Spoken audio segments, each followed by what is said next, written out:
This is a tutorial on creating a template which will be used for batch spline processing.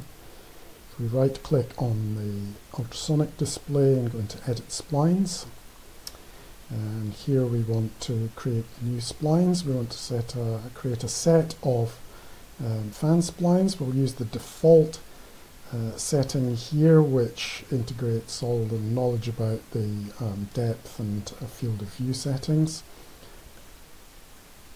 You can see it fits the scan perfectly.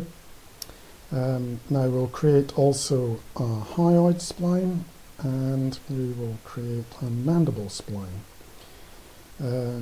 Now the tongue spline picks up the information on depth and scale from the data, but these other splines don't, so we need to set the scaling on all of them.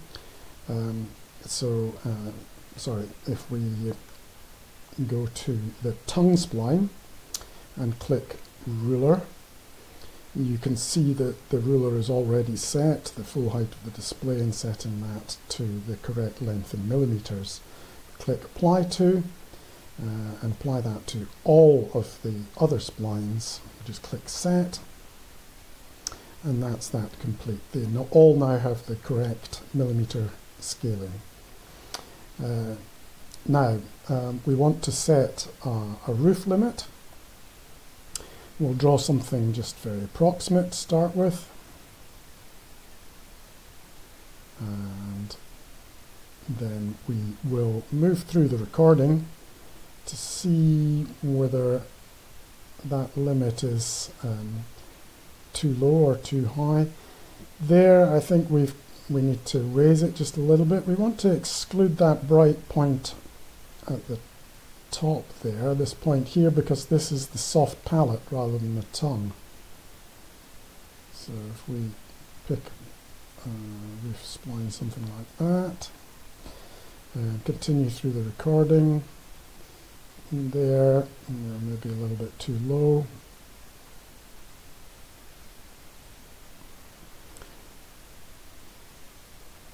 Okay.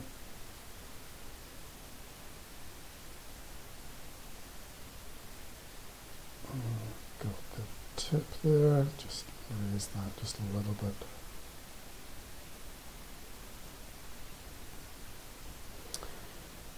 Okay.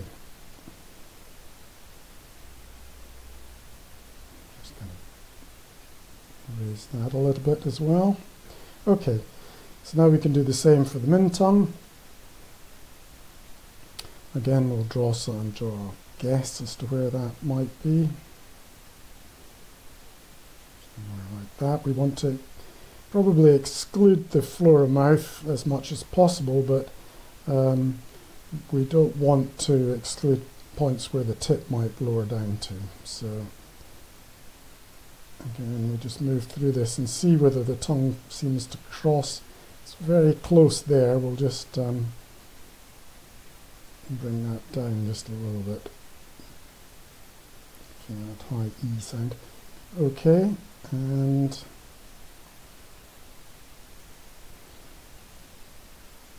the rest seems not too bad. Okay, and finally for the tongue, we will just pick some sort of rough midpoint here. And for the hyoid, we'll just click and drag that H symbol down to somewhere here. And for the mandible, we'll click and drag that down to about here. So this will be a sort of default starting position for the tracker, and we'll show how to use that in the next video. To save this, we go into template. We want to save all of these splines, and we want to save it. We can save it as this name here. Make sure this button is selected, save, and press save, and that's that template saved.